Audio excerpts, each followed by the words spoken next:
Je vais finir là-dessus. Là, ici, bon, vous avez vu, il y a eu un problème quelque part. En fait, il y avait une équipe. On avait une équipe de rugby qui voit arriver une équipe de foot et qui viennent dans notre équipe de rugby, comité de rugby. Ils disent voilà, moi, nous, on veut jouer au foot.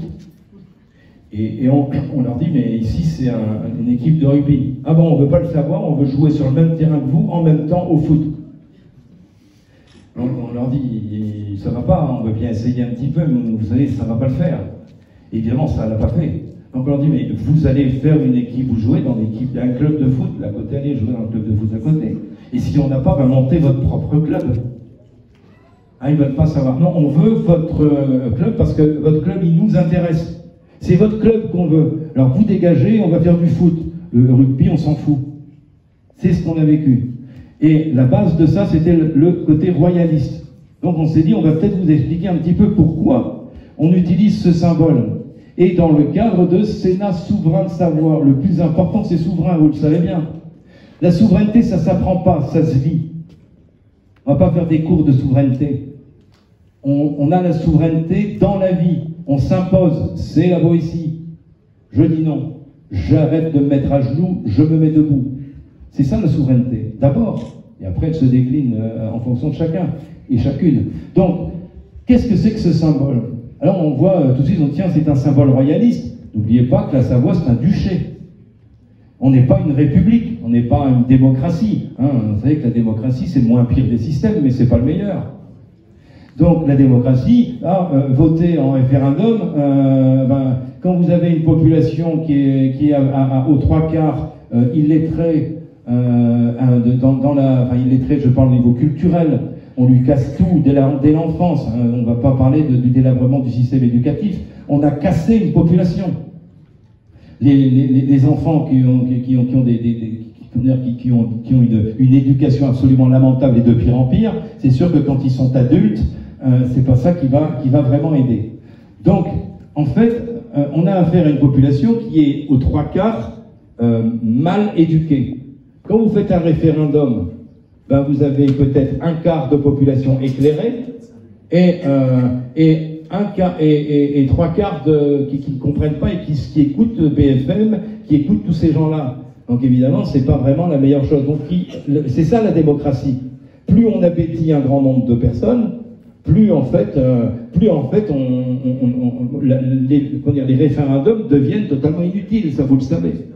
Voilà, donc là, je vais reprendre ce symbole, vous l'avez un peu en tête, d'accord? Avant qu'il revienne. Lorsque vous voyez ce symbole, vous voyez une couronne. Quand on voit une couronne, on se dit c'est royal. Mais la couronne, c'est symbolique. La couronne, c'est pas forcément mis sur la tête d'un roi, c'est mis sur notre tête. C'est la tête de nous, de notre tête, c'est l'individu. La couronne est mise où? Regardez bien. Elle est mise sur le peuple. Elle est mise sur les 7 provinces de Savoie, représentées par les blasons des 7 provinces. Elle n'est pas mise sur la tête de quelqu'un. C'est-à-dire qu'elle est là, la souveraineté. Nous avons accepté et choisi ce symbole, qui est le symbole de 1559, du Sénat souverain de Savoie. Eh bien, nous avons accepté de passer ce symbole de la couronne sur le peuple. Le peuple doit être couronné. C'est le peuple qui est souverain. Et c'est ça l'importance de ce symbole. On est dans le cadre de la noblesse. La noblesse, c'est la noblesse de cœur. Pourquoi dire que les nobles, c'est une catégorie sociale? Ah bon? Qu'est-ce que ça veut dire noblesse? Noblesse, rappelez-vous, c'est la verticalité. Nous sommes dans la verticalité. Et le peuple doit être dans la verticalité. D'où l'importance de revoir l'éducation, la médecine, etc., pour faire en sorte que nous soyons tous élevés vers la couronne, être couronnés. Et ceux qui connaissent un petit peu le milieu, vous savez très bien que ça, c'est un centre qui est en fait l'auréole dans les peintures ou dans les philosophies religieuses ou mystiques. Vous avez les saints sont représentés avec une auréole. L'auréole, c'est la couronne. Et quand on a l'auréole, ça veut dire qu'on est aligné sur notre être intérieur. C'est bien la Savoie. C'est notre voie. Donc retrouver notre voie, c'est la couronne qui est au-dessus des 7 provinces. Donc c'est pour vous expliquer un petit peu qu'on n'est pas dans une dynamique, oh oui, c'est des royalistes. Mais non, on n'est pas royaliste. On veut que le peuple soit roi. C'est-à-dire que nous soyons tous nobles. Et la noblesse se retrouve dans le symbole. Et après, à côté, vous avez les deux lions. Eh bien, le lion, c'est le travail sur l'individualité. C'est le roi des animaux. Nous redevenons, enfin, symboliquement, on est d'accord. Hein, moi, je pense que c'est davantage l'éléphant et la baleine dans la mer. Mais bon.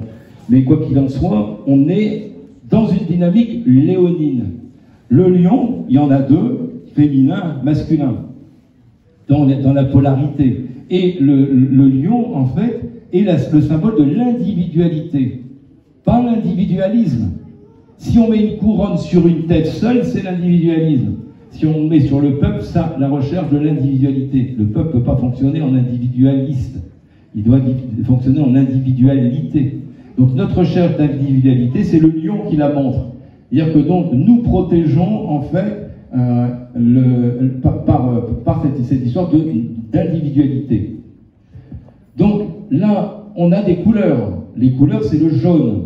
Le jaune représente la nature, disons, spirituelle de l'être humain. C'est encore une fois sa voix. La voix intérieure est représentée par le jaune de la pureté. Regardez le soleil.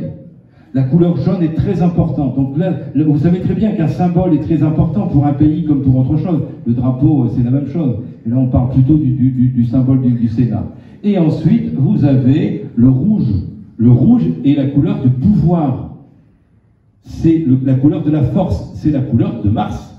C'est une couleur masculine qui nous amène le pouvoir sur nous-mêmes. Donc nous sommes nous nous donnons le pouvoir de nous mettre debout et arrêter d'être à genoux. Et ce rouge-là, remarqué aussi par griffes, les griffes et la langue des lions, c'est nous apportons la parole du pouvoir. La langue, c'est la parole. Nous reprenons le pouvoir. C'est entre autres une des explications que l'on peut donner, on pourrait y passer des heures, parce qu'il y a beaucoup de symboles dedans, et je termine par ces points bleus. Il y a 12 points, il y a 12 fleurs bleues, et vous voyez aussi 12 fleurs bleues qui sont très féminins, en l'occurrence, qui représentent le cœur. Enfin, pas 12, 9, qui représentent le cœur, et le 9, ceux qui font un petit peu de symbolique des nombres, hein, c'est un retour, c'est la fin de quelque chose pour retrouver un nouveau. La fin, c'est toujours le début d'autre chose. Donc en fait, on est sur quelque chose de nouveau. Et en dessous, vous avez un agneau. N'oubliez pas que la Savoie était chrétienne, pas catholique. Je fais vraiment une grosse différence là-dessus. La Savoie était chrétienne. Donc la Savoie était chrétienne avec la symbolique de la voix du cœur, Savoie. D'accord ? Bon, on ne peut pas le nier. On n'était pas à l'origine ni musulmans, ni hindous, ni bouddhistes, etc. Et évidemment, nous sommes avec toutes les cultures. On est en lien avec le Bhoutan, qui est bouddhiste, et l'Inde et ailleurs. Et les Mayas en Amérique du Sud, la Bolivie. Enfin, évidemment que nous sommes trop petits pour ne pas voir grand, comme on le dit. D'accord ? Mais nous sommes en lien avec toutes. Mais nous, notre spécificité, c'est quoi ? La spécificité historique, c'est chrétien. Bon, c'est comme ça. Donc, ça ne veut pas dire qu'on ne doit pas côtoyer toutes les religions et toutes les philosophies et tout le monde, mais on doit reconnaître qu'on a cette spécificité-là. Et elle n'est pas vraiment mauvaise, en l'occurrence. Quand on applique aimez-vous les uns les autres, je pense que ce n'est pas un précepte négatif. Donc, et l'agneau, ici, la symbolique de l'agneau, c'est la symbolique du sacrifice. C'est-à-dire que je me donne pour. Donc, cette symbolique de sacrifice, on pourrait en parler beaucoup, mais c'est le sacrifice du cœur, encore une fois. Donc, en fait, et sur la couronne, vous voyez trois fleurs, donc qui sont les trois, j'ai un trou de mémoire, ce sont les trois fleurs qu'on retrouve sur les hermines de Bretagne, etc., qu'on retrouve dans la royauté, qui sont en fait des indices de noblesse qui représentent le Père, le Fils, le Saint-Esprit. La fleur de lys. Ou, c'est des fleurs de lys, oui, c'est tellement évident. Donc on est dans les fleurs de lys, mais en fait le Père, la Mère et le Fils, et pas le Saint-Esprit. D'accord ? Le Saint-Esprit, c'est la couronne. Et la fleur de lys, c'est Père, Mère, Enfant, progéniture. Il y a bien... C'est la loi de la nature. Un enfant, c'est bien par l'union d'un père et d'une mère. Jusqu'à preuve du contraire, sauf les transhumanistes, mais eux, je pense qu'on va les virer bientôt. On va leur couper l'électricité. Et tout le reste. Voilà. Et donc, tout en haut, vous avez la croix sur la terre. Tout ça, ce n'est pas des symboles religieux, ce sont des symboles à comprendre. La terre, c'est notre mère, notre terre-mère. Et la croix, ben, c'est la croix de Savoie. La verticalité, l'horizontalité unie, au centre, on peut faire quelqu'un qui est uni par l'intermédiaire de la croix. La croix n'est pas un signe religieux, il existe depuis des milliers d'années. C'est pas un symbole, on dit toujours c'est un symbole catholique au XIe siècle, ça c'est pas vrai. Hein, ça a été repris, hein, tout comme la svastika, qui est un symbole qui date de dizaines de millénaires, en tout cas de nombreux millénaires, et qui est un symbole d'évolution et d'involution qui n'a rien à voir avec le symbole nazi. Encore une fois, si vous dites ça, et je vais terminer là-dessus, la profondeur de l'inculture que l'on donne à nos élèves, qui vont devenir les adultes, donc la civilisation et notre population d'ici, et c'est tout un travail à refaire, ce que l'on va refaire, eh bien, c'est par exemple de dire à des élèves de 5e sur le programme de... j'étais dans le milieu, donc, et quand on dit à ces élèves, regardez, on fait le programme de l'Inde, et puis, ben tiens, vous voyez quoi sur les bâtiments de l'Inde? Ah, ben ouais, monsieur, c'est des croix nazies. Alors, je leur dis, attendez, les croix nazies, mais c'est normal, ils ne savent pas. Et ben, pourquoi il y aurait des croix nazies en Inde? Alors, la réflexion des élèves les plus cultivés, de 5e, ils ont 12 ans. Hein. Et ils disent, ben, c'est parce qu'il y a eu les Allemands, il y a eu la guerre, et les nazis sont venus, les Allemands sont venus en Inde. Ah ben, je dis non, le problème, ils ne sont pas allés en Inde. Le problème, c'est pas du tout ça. Alors là, ils commencent à poser des questions. Je leur dis, mais en fait, cette croix, elle est là depuis des milliers d'années, bien avant le national-socialisme. Tiens, le national-socialisme. Tiens, c'est les socialistes, le national. C'est nazi, ça? Oh, tiens, bizarre, ça. En fait, ils se rendent compte que c'est quelque chose qui a été détourné, comme tellement de choses ici sont détournées. Donc je pense qu'il faut redonner, enfin pas je pense, je suis sûr, je pense qu'on partage tout ça ici, c'est redonner la culture, redonner les outils pour que les personnes se posent des questions, les enfants, les adultes, et ça il va falloir 2-3 ans, histoire de bien reprendre toutes ces données pour qu'on puisse avoir un jugement qui est un jugement fondé non pas sur BFM, mais sur l'intelligence. Voilà, ça fait partie des travaux que l'on met en place, et donc croyez-moi, le gouvernement de Savoie, c'est parti, et puis on va aller jusqu'au bout. Et on va être des vrais interlocuteurs. Alors pour terminer, les négociations, c'est pas à l'extérieur que ça se présente d'abord, c'est ici. Tout le plan de l'extérieur est fait. La négociation, c'est dans notre pays. La négociation, c'est dans un gouvernement qui se met en place. Et elle est là, la négociation. C'est à nous de travailler ici. Ce qui se passe à l'extérieur, à la limite, c'est pas notre problème. Aujourd'hui, on ne baisse plus la tête. Rappelez-vous Gandhi, petit bonhomme, d'accord? Il y a 1,3 milliard, enfin ils étaient moins nombreux à l'époque, mais on a 1,3 milliard Indiens. Donc là, je pense qu'il était à peu près 1 milliard. Un petit bonhomme d'1 milliard avec 1 milliard de personnes qui l'ont suivi et puis qui ont